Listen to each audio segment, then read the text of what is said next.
ভাই 3 কেজি চাউল দেন তো।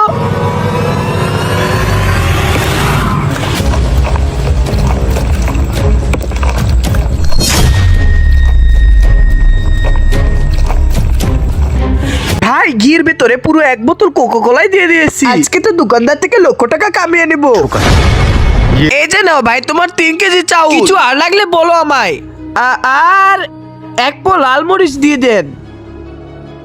আরে আমার তাড়াতাড়ি করতে হবে, লক্ষ টাকার প্ল্যানটি না হলে ফেল হয়ে যাবে।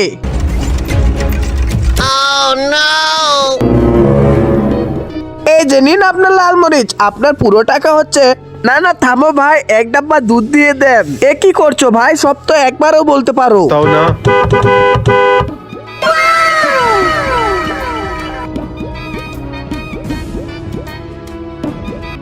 আমি হলাম ফুড অথরিটি অফিসার, আমাকে তোমার দোকানটি চেক করতে পাঠিয়েছে। আরে অফিসার পান্ডে সাহেব, আপনি এখানে কি করছেন? আরে আমাদের অফিসার এখানকার কয়েকটি মানুষ নালিশ করেছে এখানে নাকি খুব খারাপ খাবার পাওয়া যায়। আরে না না অফিসার সাহেব, এই লোকটি তো খুব ভালো, আর এই লোকটি কখনো খারাপ সদাই বিক্রি করতে পারে না। এটা তো আমার চেক করার পরে বুঝতে পারবো। স্যার আপনি কিছু মনে না করলে আপনার কার্ডটা তো দেখান, আমি বের করছি।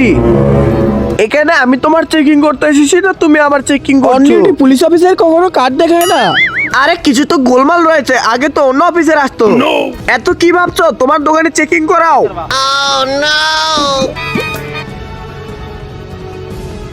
স্যার আপনি কি চেকিং করতে চাচ্ছেন? আজকে প্রত্যেকটা জিনিসই চেক করা হবে।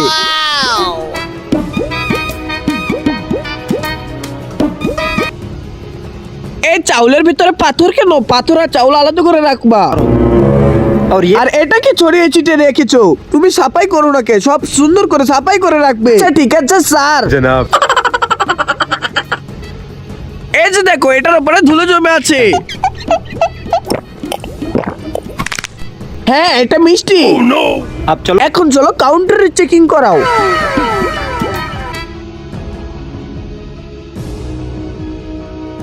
এটা আবার কি জিনিস? জনাব স্যার এটা তো ঘি। ঘি। কিন্তু এই ঘি নিচে থেকে এত কালো কেন? আরাম করে এটাতে এক্সপায়ার্ট হয়ে যাও ঘি। স্যার এখানে ডেট দেওয়া আছে দেখুন, এটা এক্সপায়ার্ট হতে অনেক সময় লাগবে আরো। আচ্ছা পাবলিককে বাসি মাল খাওয়াচ্ছিস, এখনই তোকে 5 লাখ টাকা জরিমানা করব। আরে আরে দাঁড়ান স্যার, এটা খুব গরিব মানুষ। আগে আপনারা বলুন, আপনার কি এই হজরে আসওয়াদ আল্লাহর এই কাবা শরীফকে ভালোবাসেন? যদি আল্লাহর এই কাবা শরীফকে ভালোবাসেন তাহলে একটি লাইক এবং একটি সাবস্ক্রাইব করে দিবেন। আর যদি আল্লাহকে ভালো না বেশে এই নাচ গানের ভিডিওগুলো বেশি পছন্দ হয়ে থাকে তাহলে ভিডিওটি স্কিপ করতে পারে। আচ্ছা তাহলে 1 লক্ষ টাকা দাও। স্যার আমার কাছে তো এত টাকা ক্যাশ নেই। বন্ধুরা তারপরে কি হলো সেটি দেখতে হলো পার্ট 2 লিখে কমেন্ট করো।